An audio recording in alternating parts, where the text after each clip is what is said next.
Baye, bien fait. Beaucoup de liberté là, Christy Davis qui va retrouver Baye dans la surface de réparation. Et c'est pas mal fait. Et il faut un arrêt de Bodard, ça rentre quand même. Avec Charles Cook au rebond. Trop facile là dans cette défense. Ah oui, wake up dit-il, Arnaud Bodard, c'est quoi ça? Mais oui. Exactement, Vincenzo. Alzate, Laifis, tous les Liégeois, hormis Bodard évidemment dans la partie de terrain de peine. Oyo qui peut donner à Laifis ce qu'il fait.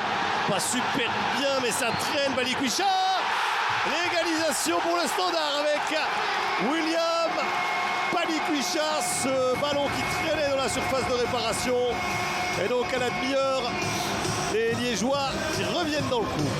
C'est assez logique qu'on laisse le jeu et qu'on laisse le but et qu'on attribue. Peritza avec Zinkernagel, oui, qui essaie. Ah, c'est ça spécial évidemment. La façon dont Eupen défend, vous êtes toujours punis. C'est pas Choice là qui parvient pas à dégager ce ballon, l'intérieur pied droit est parfait. Ah, il est splendide évidemment.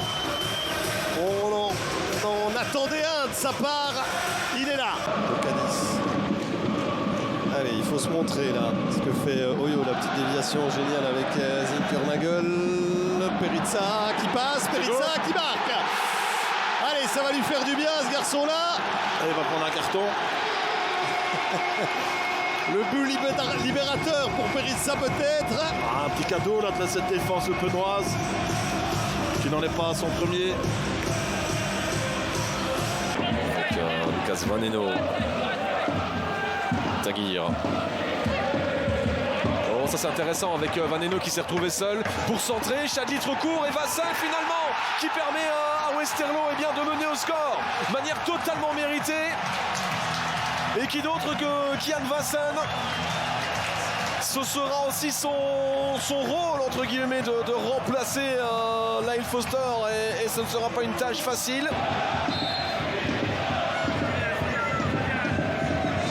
Et Madsen va pouvoir s'en charger. Cette fois c'est direct. Oh, et finalement la déviation et c'est derrière à nouveau Vassin qui traînait là. Ah, c'est la belle histoire déjà de cet après-midi à Westerlo avec le doublé de Kian Vassin. On a vu une équipe de Malines avec un bien meilleur visage en deuxième mi-temps et qui se fait finalement punir. Mais je trouve que l'initiative entre guillemets de Hornby de chipper le ballon à Robidas qui était face au but, qui aurait pu frapper, c'était pas très malin de la part de l'Écossais. Saoudi, c'est bien vu. Avenatti en attend, ça aussi pour Massimo Bruno, le crochet, le deuxième. Avenatti, Selemani plutôt. Eh oui, ils sont tous les deux appliqués sur la phase, mais la conclusion c'est bien pour le Comorien. Faïs Selemani frappe via le montant. Et à plus forte raison quand on sait qu'il joue avec des soucis à la hanche depuis de nombreux mois. Oh, c'est pas mal ce ballon. Batsner, il est là à la conclusion, l'assist Fraser Hornby pour donner ce très très bon ballon à Nix Batsner pour égaliser juste avant la rentrée au vestiaire. Ah, voilà ce que Courtrai voulait éviter absolument.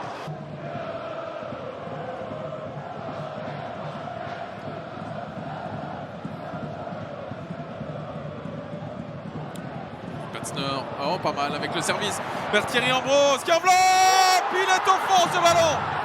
Et voilà au stand qui passe devant à quelques minutes de la fin du match et qui va donc chercher méritoirement les 3 points qui leur tendaient les bras, parce que dans cette deuxième mi-temps ils ont eu les opportunités, ils ont eu des tirs, ils ont eu le cadre, ils ont eu un petit peu tout qui les a empêchés à prendre l'avantage au marquoir.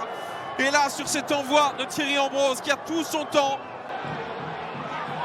sa droite, centre, dégagement de la tête de la part de Kelvin Arrazé, le centre de Dion Deneuve vers Avenatti qui en sort, c'est au fond, Gay avec énormément de réussite et tout un stade qui bondit, qui était presque en train de retenir son souffle alors qu'il reste un peu plus d'une minute.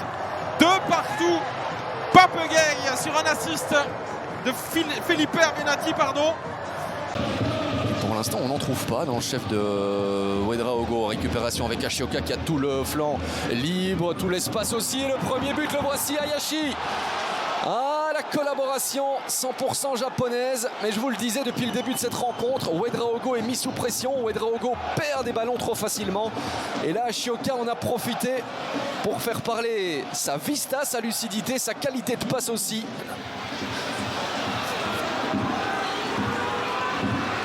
Moment très important naturellement pour bien lancer sa deuxième mi-temps. Torstensson face à Schmidt, c'est le contre-pied parfait. Tout Dundrev peut exulter.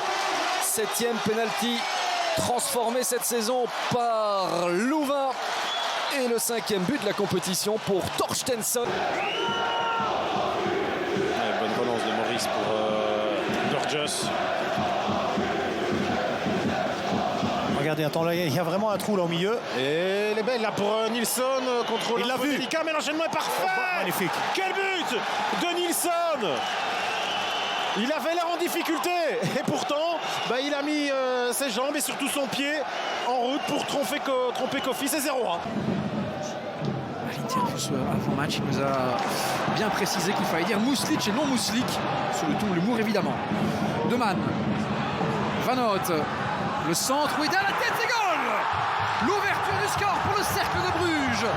Et on le sentait venir, le but de l'attaquant japonais qui place le cercle aux commandes juste avant le quart de l'heure de jeu. Même si, il faut le dire, cette deuxième période est déjà plus intéressante. Oueda, à droite, il y a le décalage. Peut-être une possibilité à nouveau. Le goal, oui. C'est 2-0. Kevin Denki, en l'espace de 2 minutes.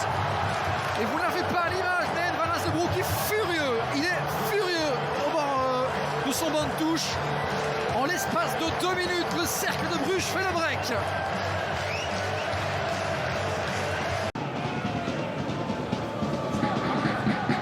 Zwenkums. Torunariga dans la surface. Kuipers. La barre transversale et ensuite le but inscrit par les Gantois. C'est 2-1. Un but qui va leur faire du bien. Inscrit par De Sar. Et il y aura 5 minutes de temps additionnel. C'est beaucoup. Ça peut suffire aux Gantois. Fofana avec ici peut-être la tête. Le goal. L'égalisation gantoise. Et c'est Lemaïch. C'est Lemaïch qui fait 2-2. Paul Nardi qui cherche Kuipers. Il le trouve, mais ballon compliqué. Jesper Daland. Daland, il faut faire le bon choix. Daland. Jesper Daland. C'est 3-2 pour le cercle de Bruges. Mais quel but. Quel moment de fou dans cette fin de rencontre. C'est le défenseur central qui récupère cette balle dans les pieds de Hugo Kuipers. Forcément, maintenant, il a une concurrence supplémentaire, même si on a vu contre Westerlo que Mbailey a aligné à la fois Romans, Vormer et Sissako. Mais ça donne un concurrent de plus et de taille avec Ruud Vormer. Jutgla qui va avoir à cœur à montrer qu'il doit être titulaire. C'est magnifique ce qu'il vient de faire. Et deuxième glissade, le ballon qui traîne et finalement ça finit au fond. Noah Lang, il était hors jeu. Non, il est hors jeu. Je l'avais vu directement. Après, ça doit être. Bon, Matala qui fait une superbe intervention. Il a un peu de malchance que Roman ça le compte favorable. On a vu de la part de Fadera aussi que l'intervention défensive de Doyle parfaite ou presque. Mais le ballon arrive quand même chez Sirani. Dans le paquet, c'est intéressant. Il ne faut pas se louper. Il n'y a pas de Thomas où il récupère ce ballon et il égalise Endur. Plus pro, plus vif que la défense brugeoise pour faire un partout. C'est ce qu'on appelle être opiniâtre et surtout de profiter de chaque instant, ça. Oui, c'est super bien joué honnêtement là, devant dessus. Sur un malentendu, comme dirait l'autre, ça c'est magnifique de la part de Meyer. Cette remise de la tête, elle est superbe. Et le voilà, le but de Van Aken, on le disait, il n'était quasiment absent durant cette première mi-temps, mais il suffit d'une fois, d'un geste de génie, parce qu'il a la qualité pour le faire, Hans Van Aken. Oui, clairement, c'est la grande classe là. On doit revoir ce corner qui est de nouveau tiré en deuxième zone. Qui a relancé la machine limbourgeoise après avoir été surprise par Courtrai. Onuachu qui s'élance face à Ditch, le premier face à face et le contre-pied de Onuachu pour ouvrir le score après 6 minutes à peine. Ouais, tranquille, vraiment tranquille. Ce penalty, la manière dont il l'a donné, la manière dont il s'est lancé aussi. Terga.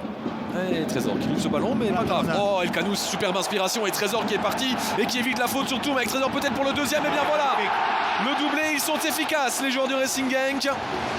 Mike Trésor, eh bien, il n'avait plus marqué depuis ce match aller, cette victoire 0-4 à Serein. C'était justement le 27 août, je parle du mois de septembre, c'était même le 27 août dernier. Et finalement, Ces milieux de terrain qui partent en profondeur. ça va jouer vite Onwatchou. Tu peux le garder, regardez Trésor qui va avoir tout le temps de centrer. Voilà, c'est fait, tentez d'aller chercher Onwatchou. Et bien voilà, vous lui laissez 3 secondes, 4 secondes et il vous sert un ballon parfait. Oui, ça fait mal. J'espère que c'est rien de grave. Mais on va voir aussi le temps qu'il a, Trésor, pour centrer. Non, ça va pas rapporter de points aujourd'hui, mais ça va peut-être éviter une casquette ça. C'est pas leur jeu. Non, je pense pas. Non, il m'a pas. Il va. Oh, Pencil, oh magnifique. Oui. Quelle action, quelle action. Après, on laisse trop jouer. Et quand vous laissez trop jouer des joueurs qui ont le niveau, ça fait mal. Et Pencil, pour son 8e de cette saison, 4-0, c'est le même score que lors du match aller, dans le sens inverse évidemment pour le Racing Genk.